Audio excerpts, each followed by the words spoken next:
ng Sagrada ay matatagpuan sa Gateway 2 sa pinakatuktok ng Gateway 2. Mamaya ipapakita ko sa inyo kung papaano makakapunta sa pinakatuktok ng Sagrada de Familia.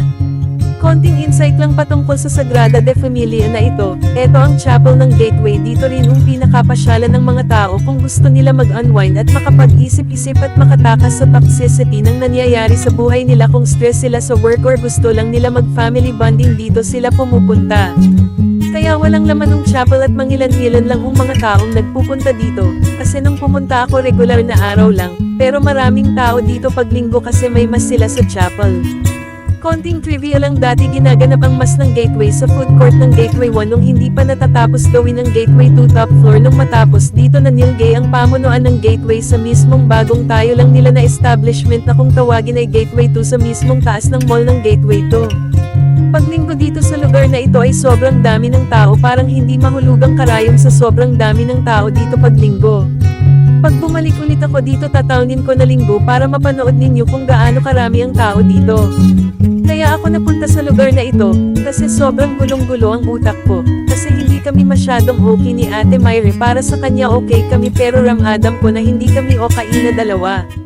Ganyan kasi ako kapag may problema akong kinakaharap sa aking buhay, lumalayo talaga ako at nag-iisip.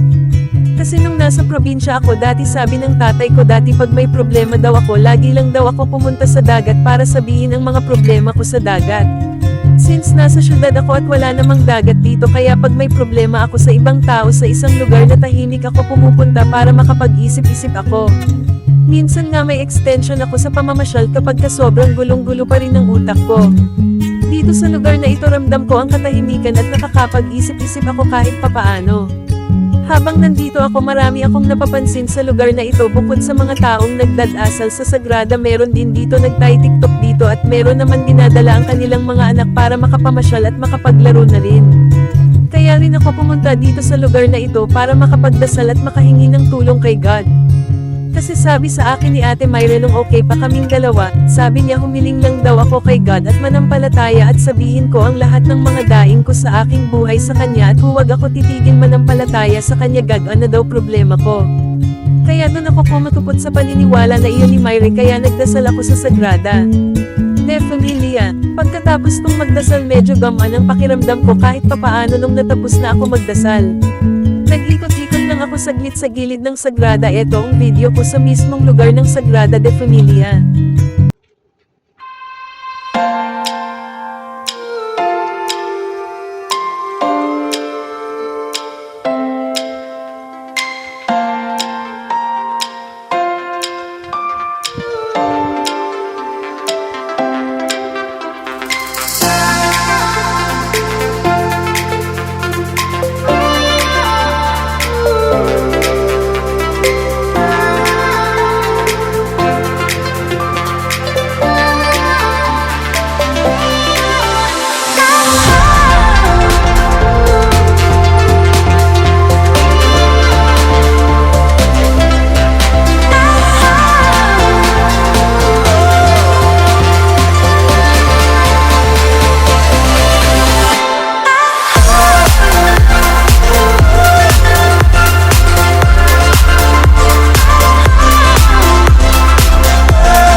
A few moments later.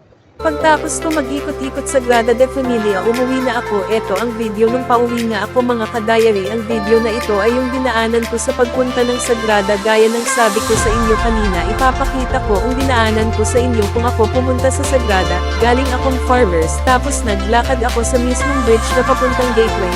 Kung ano dinadaanan ko mga ka-diary ang din ang dadaanan ninyo mga ka-diary. Tapos pagbaba kayo ng baba may makikita kayong Demon Slayer balon doon naman sa baba ng Demon Slayer na balon doon kayo baba kung pupunta kayo ng gateway 1 diretsuhin lang ninyo iyon. Pero kung gusto ninyong pumunta ng Farmers bumaba lang ulit kayo sa escalator at diretsuhin lang ninyo ang escalator at matutumbok na ninyo ang Farmers Plaza. So ayun nga dito na nagtatapos ang video natin sa pagpunta ko sa Sagrada de Familia mga ka-diary kasi ang ginawa ko lang naman after ko magpunta doon ay kumain lang ako at umuwi na rin ako.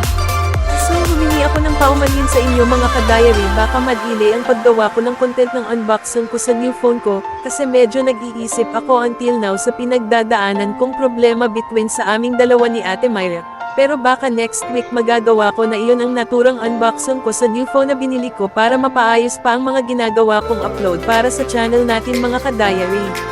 Next video gumala naman ako sa Robinson Magnolia, kasi nung gabi ako pumunta ng Sagrada de Familia the next day naman Robinson Magnolia naman ako pumunta, kasi isang tricycle lang makakapunta na kasi ako sa Robinson Magnolia mga ka-diary so ayun lang see you on our next video mga ka-diary.